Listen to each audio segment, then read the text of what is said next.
Londres vient de confirmer l'extradition de Julian Assange vers les États-Unis. Julian Assange est le fondateur de Wikileaks. Il y serait jugé aux États-Unis pour espionnage. Il risque 175 ans de prison là-bas. Ce lanceur d'alerte est poursuivi pour une fuite massive de documents confidentiels. Le calvaire judiciaire se poursuit pour Assange et surtout, il est toujours emprisonné. La France n'a pas eu le courage de défendre la démocratie. S'il est extradé, il n'y aura jamais de marche arrière. Jamais.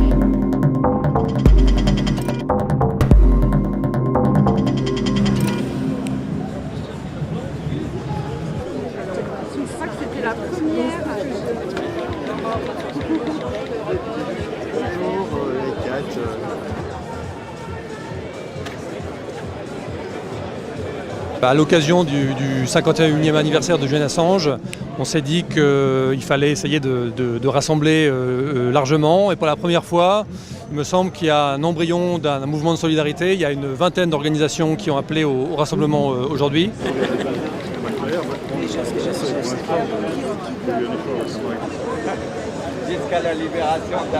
C'est pas une très grande surprise que Priti Patel, la ministre de l'Intérieur, ait approuvé l'extradition. De par son pédigré, on l'attendait, mais évidemment, c'est une mauvaise nouvelle de plus. Il a été privé de liberté pendant 11 ans, 1 an en résidence surveillée au Royaume-Uni, 7 ans enfermé dans l'ambassade d'Équateur à Londres, puis maintenant 3 ans dans l'ambassade, dans la prison de haute sécurité de Belmarsh, qui est connue comme l'équivalent britannique de Guantanamo, à l'isolement 23 heures sur 24, avec un état de santé extrêmement précaire. On sait qu'il a fait un micro-AVC en octobre dernier lors d'une audience à cause du stress. C'est 12 ans de persécution implacable menée par Washington. Donc voilà, à tout point de vue, il faut le sortir de là de toute urgence. Il n'a jamais été reconnu coupable d'un crime. En revanche, ce qu'il a fait, c'est qu'il a révélé des crimes. Et c'est très grave qu'un journaliste puisse être emprisonné de manière complètement arbitraire pour avoir révélé des informations d'intérêt général, pour nous avoir informés.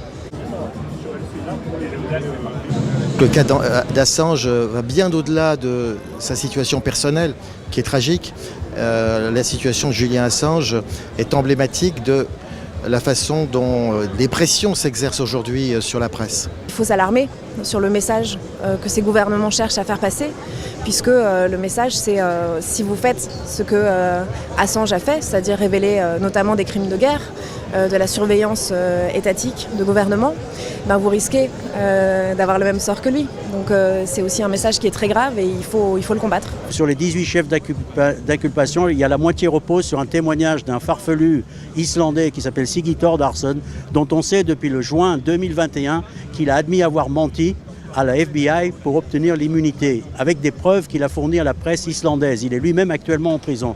Le témoin principal des États-Unis est le seul contre Julian Assange a avoué il y a 1 an avoir menti. C'est une information qu'on n'arrive même pas à faire passer. L'affaire Assange, c'est aussi l'histoire d'une campagne de dénigrement qui a fonctionné. Il y a ce procès en irresponsabilité qui nous dit que Wikileaks aurait publié des documents sans les expurger, avec une négligence absolue, ce qui est faux. Les États-Unis n'ont pas réussi à fournir un seul exemple d'une personne dont la vie aurait été mise en danger à cause des révélations de Wikileaks.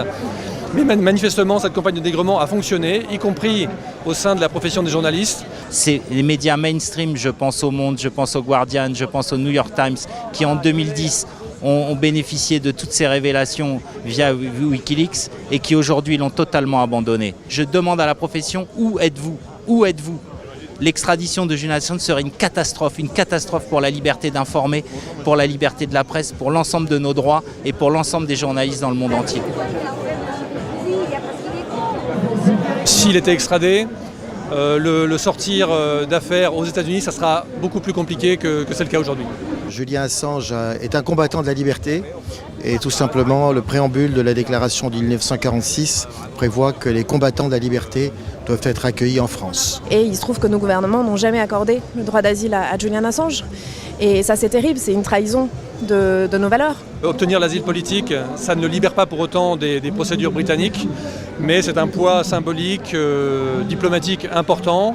Le Mexique a accordé l'asile politique à Assange. Si d'autres États faisaient de même, ça pourrait peser.